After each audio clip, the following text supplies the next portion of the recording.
Assalamualaikum sobat SPD, di samping saya sudah ada set-top box Matrix Apple merah. Jadi saya sebut merah karena di sini logo Apple-nya warna merah ya.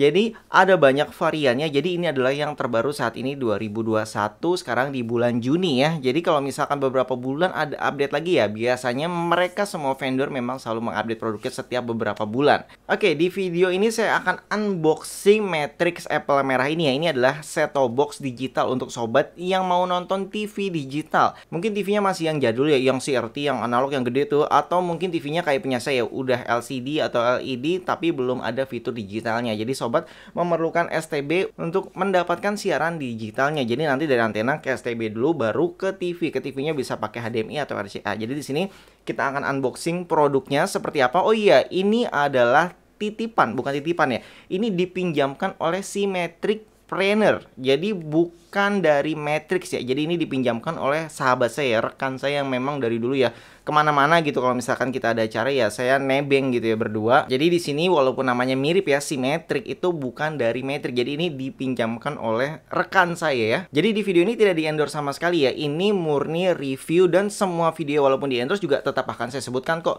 plus dan minusnya. Hanya kadang ada yang biasanya kalau berpikirnya positif dia akan melihat videonya positif. Tapi kalau misalkan dia dipikirannya negatif biasanya juga ya ngelihatnya yang negatif. Jadi ya nanti di sini saya sebutkan, tinggal sobat menilai kira-kira seperti apa untuk produknya. Di sini kita langsung unboxing aja yuk produk STB Digital Matrix Apple merah ini.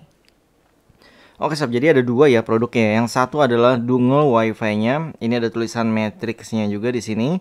Kemudian ini USB Wi-Fi adapter, ini serinya ya. Ini sudah tipe N yang 150 Mbps. Kemudian di bagian belakangnya di sini juga ada tulisannya. Tapi tulisannya bahasa Inggris ya. Mungkin sobat bisa baca sendiri. Ini sorry kurang kurang jelas untuk kameranya. Yang penting sih fungsinya ya normal gitu ya. Oke, lihat dalamnya sih ini yang berbeda ya. Dimana yang lain warnanya hitam, dia mix. Jadi kepalanya itu warna hitam. Terlihat tulisan Matrix di sini ya. Ini cukup keren menurut saya. Untuk warnanya gitu, perpaduan warnanya ini bisa ditekuk ke atas. Dan ini terasa lebih tebal dari yang lain ya. Ada arsitekturnya. Jadi dia berbeda ya, nggak polos bulat gitu. Kemudian ini juga bisa ditekuk ya sob tuh. Jadi bisa ditekuk, disesuaikan. Kadang kan ada yang miring, nah ini mentok nih. Kadang ada yang modelnya miring, ada yang modelnya lurus, datar gitu. Jadi tinggal disesuaikan. Oke, sekarang kita langsung cek untuk Matrix Apple merah ya. Jadi kita tandai ini warnanya merah. Oke, jadi ini adalah seri yang terbaru ya. Sobat bisa lihat di sini tulisannya Matrix. Di sini tidak ada tulisan Garuda, jadi kita sebutnya Matrix Apple HD merah gitu ya. Jadi kodenya merah. Kemudian DVB T2 untuk terestrial, artinya hanya menggunakan antena TV biasa yang UHF ya, yang analog. Itu bisa untuk digital karena sama aja sebenarnya fungsinya. Oke, di bagian atas ini ada tulisan scan di sini. Pakai aplikasi Mikes, aplikasi di Play Store. Jadi sobat bisa download nih seperti ini logo Mikesnya. Jadi ini mirip seperti Evinik ya. Evinik juga menggunakan Mikes. Kemudian untuk DVB T2 dan DVB C. Biasanya ini untuk TV kabel yang gelombangnya memang menggunakan siaran digital juga. Oke, di bawahnya sini digital terrestrial receiver. Tapi ini untuk digital ya, karena memang sebutannya hampir mirip ya, semuanya receiver, penerima gitu. Di sini ada tulisan EWS ready, artinya adalah early warning system. Jadi kalau ada bencana gitu, ini entah nanti ada sinyal di layar TV sobat gitu, tulisan berjalan, atau misalkan ada ternyata bunyi gitu receivernya, itu kita juga belum tahu karena belum pernah merasakannya sendiri. Kemudian di bawahnya sini ada tulisan tema dual UI ya. Berarti mungkin ada beberapa macam tema.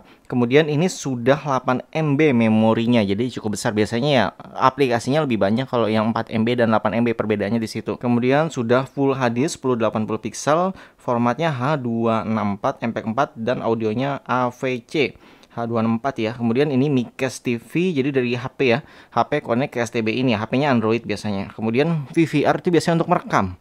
Kemudian time shift ini saya belum pernah coba ya. Memang jarang dicoba sih, jadi ya kurang tahu juga fungsinya untuk seperti apa. Mungkin sobat yang tahu bisa tuliskan di kolom komentar. Kemudian ada WiFi di sini, ini dia ya WiFi-nya. Jadi kita harus colok dulu. Kalau tanpa WiFi itu nggak bisa dan dijual terpisah, tidak satu paket. Jadi kalau misal mau memang beli dongle WiFi-nya dibeli sekalian gitu, jangan pisah-pisah karena memang tidak dapat dalam satu paket penjualan.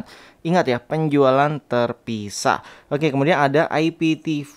Jadi ya sobat, sekarang itu kalau IPTV mungkin bisa nyari yang gratisan di internet tapi biasanya ya buffering, macet-macet gitu. Saran saya sih mendingan yang sewa. Tapi kalau IPTV ya sekarang sudah murah ya, seperti Netflix, Disney Hotstar itu menurut saya udah murah ya. Tapi ya di sini IPTV mungkin nanti kita cari deh IPTV gratisan di internet. Di samping sini hampir mirip dengan yang depan ya, Full HD, memori 8 MB, DVB-T2C, MPEG 2, MPEG 4, H264, terus support APG, teletext dan subtitle. Jadi kalau misalkan nanti sobat menonton film gitu dari media player, dari flash disk misalkan atau hard disk, itu support dengan subtitlenya. USB PVR untuk merekam, 1X CVBS dan audio output kanan kiri. Nanti kita cek, mungkin ini yang warna merah putih ya, tapi nggak tahu, nanti kita cek ya, kita bongkar. Ada HDMI-nya, terus USB portnya 2, kemudian support unique dongle. Nih ada 2 tipe ya, 7601 MT dan RT. Jadi dua-duanya support, jadi tenang aja, support IPTV. Oke, di bagian belakangnya di sini jelas banget ya, ini menggunakan antena UHF. Jadi dari antena ini masuk ke STB dulu baru ke TV. Kecuali TV-nya sudah digital bisa langsung. Kalau belum, misalnya masih TV tabung gitu kayak punya saya atau TV jadul, ya pakai STB. Dari STB ke sini bisa pakai RCA. Kalau TV-nya LED ya pakainya HDMI. Kemudian untuk dongle WiFi-nya ini koneknya ke router ya. Termasuk HP kita konek ke router yang sama. Jadi kalau misalkan mau internetan di STB gitu, misalkan YouTubean atau IPTV, itu rekomendasi saya sih menggunakan router misalkan IndiHome, Republik, intinya yang unlimited ya, karena kalau seharian juga pakai kuota itu ya bisa tekor sob. Oke, kemudian di sini aplikasi Mikes. Oke, ini sama mirip seperti yang di depan ya. Dan bagian atas, bagian bawah sama aja. Oke, sekarang kita lihat isinya seperti apa. Oke, kita lihat dalamnya. Di sini langsung ketemu yang namanya buku panduan. Oke, ini cukup simple, tipis. Jadi dibuka seperti ini aja. Oke. Mungkin nanti sobat yang mau instalasi ya nanti di video reviewnya, yaitu saya biasanya sekalian instalasi jadi bisa untuk panduan juga. Kemudian ini adalah kartu garansi. Jadi kalau metrik itu ya di Depok nggak ada, adanya di Jakarta. Jadi kalau SPD misalkan mau servis metrik ya kirimnya ke Jakarta gitu, atau titip ke toko tempat membeli misalkan distributor atau di mana gitu ya untuk ngurus garansinya. Kemudian di sini kita mendapatkan baterai. Untuk baterai ini ya standar ya. Saran saya diganti deh baterainya dengan yang bermerek misalkan ABC, Alkaline gitu supaya awet. Jadi kalau baterai-baterai begini biasanya takutnya meleleh gitu ya, malah remote-nya rusak, lengket gitu. Kemudian di sini ada kabel RCA bagi sobat yang pakai TV tabung. Jadi tenang aja, itu bisa menggunakan kabel yang seperti dipakai oleh DVD dan VCD ini. Kemudian ini remote-nya tidak asing ya. Jadi kayaknya sobat yang sudah pengguna parabola, remote ini ada di receiver apa ya? Karena ini remote yang sangat umum sekali ya. Jadi dari zaman dulu udah ada nih remote seperti ini nih. Jadi sepertinya remote umum ya, di sini tidak ada tulisan matrix sih. Oke, jadi keuntungannya kalau misalkan pakai produk lokal ya di saat remote-nya rusak itu banyak shop yang jual shop, jadi aman. Kemudian yang terakhir adalah STB-nya. Sayangnya tidak ada paketan penjualan HDMI ya. Jadi sobat kalau TV-nya LCD, LED wajib beli HDMI-nya. Itu dijual secara terpisah ya. Jadi seperti ini. Dia bahannya ini metal, jadi besi gitu ya. Besi kayak kaleng gitu. Oke, sobat bisa denger ya suaranya ya. Jadi ini lubang ventilasinya ada di atas nih, ada cukup lumayan lah. Terus sampingnya ada, sampai sini juga ada. Kemudian kita lihat layar depannya dulu. Di sini ada tombol power, tombol menu, volume atas bawah, dan ini ganti channel ya, kanan kiri. Kemudian oke, artinya tombolnya lengkap. Jadi kalau remote-nya tidak ada, itu sobat tenang aja, masih bisa menggunakan tombol ini ya sementara ya. Untuk USB-nya di depan ada satu nih, mungkin bisa colok flash disk biar gampang. Kalau dongle WiFi mungkin di belakang ya, kan nggak dicolok cabut. Di sini ada gambarnya ya, fitur Mikes TV, kemudian DVB-T2, DVB-C.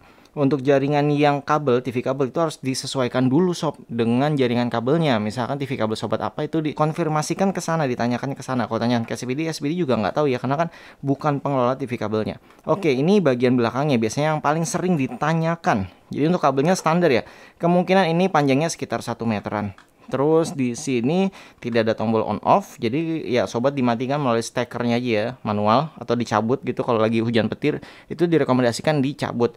Termasuk untuk antena, di sini ada antena in, kabel lob out. Kalau misalkan masih nonton analog, jadi dari antena luar masuk ke sini, dari lob out ini masuk ke TV. Jadi kalau untuk nonton analog ya sobat dipencet dulu remote-nya ganti TV. Kalau mau nonton STB ini sobat ganti HDMI dulu, kalau TV-nya LED LCD, kalau TV tabung gantinya AV ya biasanya. Kemudian ini port USB ya. Ini sudah 2.0, jadi untuk media player itu udah cukup kuat ya, muternya lumayan. Kemudian ini adalah kabel yang untuk TV tabung ya, RCA, yang pakai kabel kuning, putih dan merah. Jadi banyak orang yang menanyakan kabel komponen ya. Kalau sekarang itu udah kurang populer gitu di Indonesia. Jadi jarangnya menggunakan kabel komponen, itu biasanya 5 atau 6 gitu, banyak gitu. Nah, ini yang umum ya, kuning, putih, merah. Jadi yang standar. Ini bisa digunakan di seluruh TV jadinya. Dan terakhir ini adalah untuk colokan listriknya sob. Oke, di bagian bawahnya juga cukup ya. Ini ventilasinya cukup banyak. Di sini ada kode ID-nya. Oke.